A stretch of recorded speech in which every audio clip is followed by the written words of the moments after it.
Yankee Clipper, now electrified, approaching the environs of New York, which means it will soon go underground because the tracks for miles proceed beneath traffic and beneath buildings of the metropolis.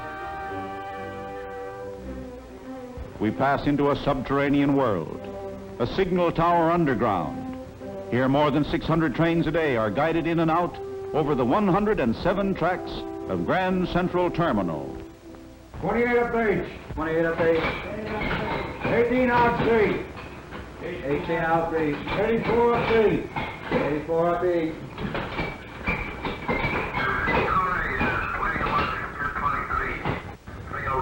Put him on the outbound tower, C. 29 up I. 23 to way D. 23 to the way of D. Track G to track 40 with the clipper. G to 40 with the clipper.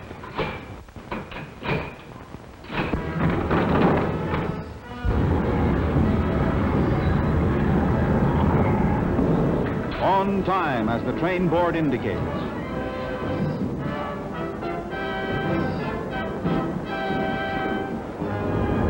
Here she comes, the Yankee Clipper. It's coming on the upper level. There are 2 levels of underground tracks for the trains that carry 42 million passengers in and out of Grand Central Terminal every year.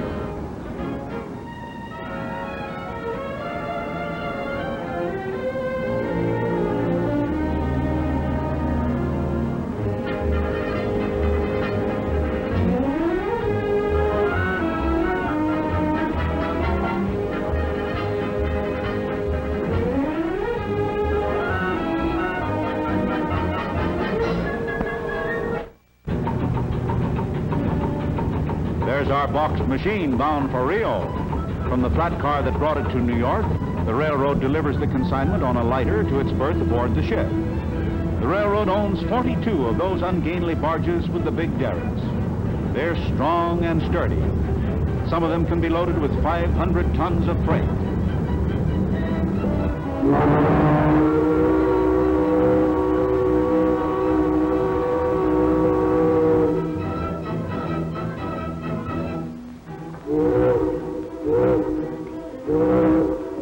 What about the tugboat? It's also railroad owned.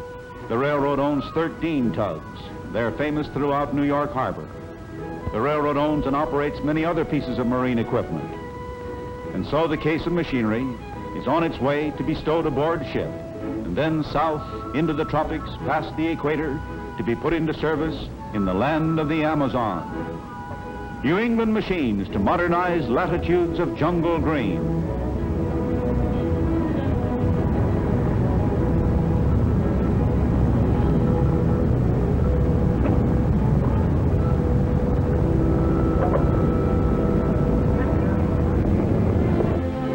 Those are 234 Western Avenue, New York.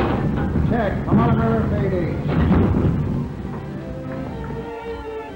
That's the bicycle bought by Auntie in Boston for her nephew in New York. It's to be delivered to the lucky lad by the railroad through its pickup and delivery system. This is another modern phase of railroading.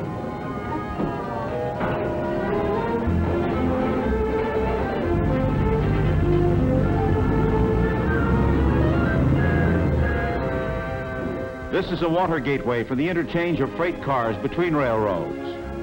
New York, the East River. When freight cars from New England are destined for points outside of New England, they may come here. They're to go over the lines of other railroads. And how is the transfer affected? We see a water phase of operation that you might not readily associate with a railroad. A car ferry, and the dock apron can be moved up and down to follow the tide. The car float arrives with cars from the New Jersey side. They're from points south and west and are destined for New England. Raw materials for the industries of New England. And the car float is locked to the dock apron.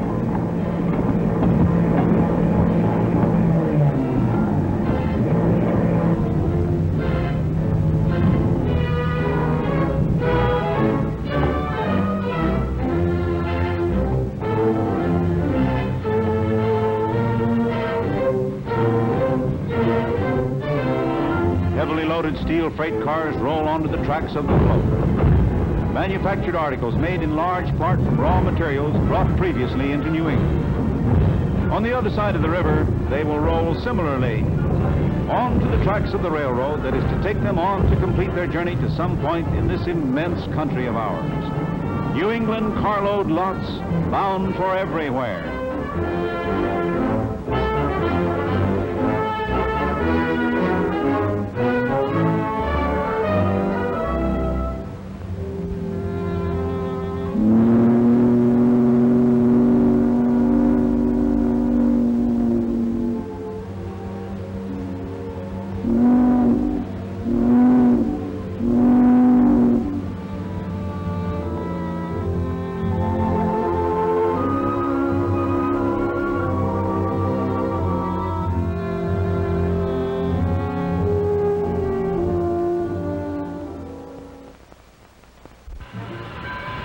This is the New Haven Rail Gateway up in New York State. It's another point where railroads meet and where freight cars are interchanged.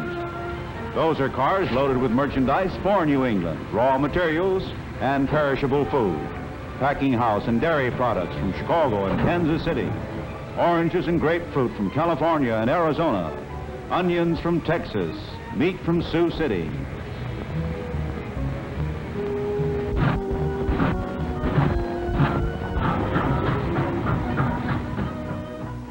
It's early morning at a New England city. Freight cars full of fresh food. The beginning of the day, the right time for food distribution.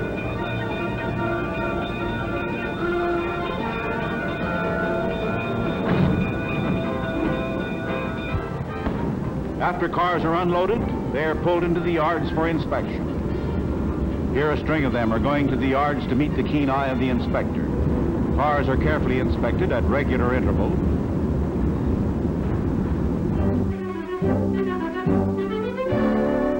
When something wrong is found, the car is tagged. Bad order, familiarly known as B.O.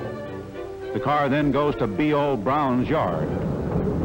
Those are his real initials, appropriately. In the yard, light repairs are made.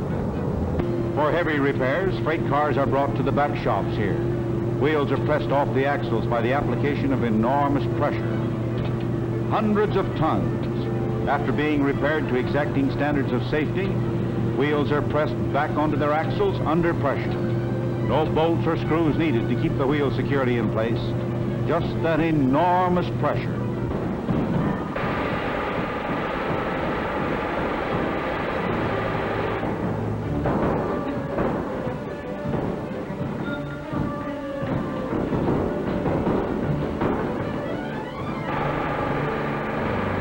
These pictures have shown us vast magnitudes of material and work. They have revealed to us a complicated industrial system in action, a system of many interlocking parts, operation and maintenance, passenger and freight, carload and less than carload lots, steam and electrification, light repairs and heavy repairs. All these coordinated with a perfection of timing, the many parts working together harmoniously, a giant clockwork of transportation, an American railroad. All this is typical of the industrial genius of America. It is an example of that world-important thing on which this nation and our brother nations must rely in a perilous war of worldwide scope. Our victory depends first of all on the American gift for making giant industrial systems of production and transport operate with an amount of efficiency that no other nation can match. Such is the larger meaning of these scenes of a great American railroad at work. The human factor is the true source of all the mechanical wonder. It is as New Haven President Palmer told us, people whose skill, devotion, courage, and strict adherence to the finest railroad practices have made possible this railroad's record of safety, efficiency, and progress.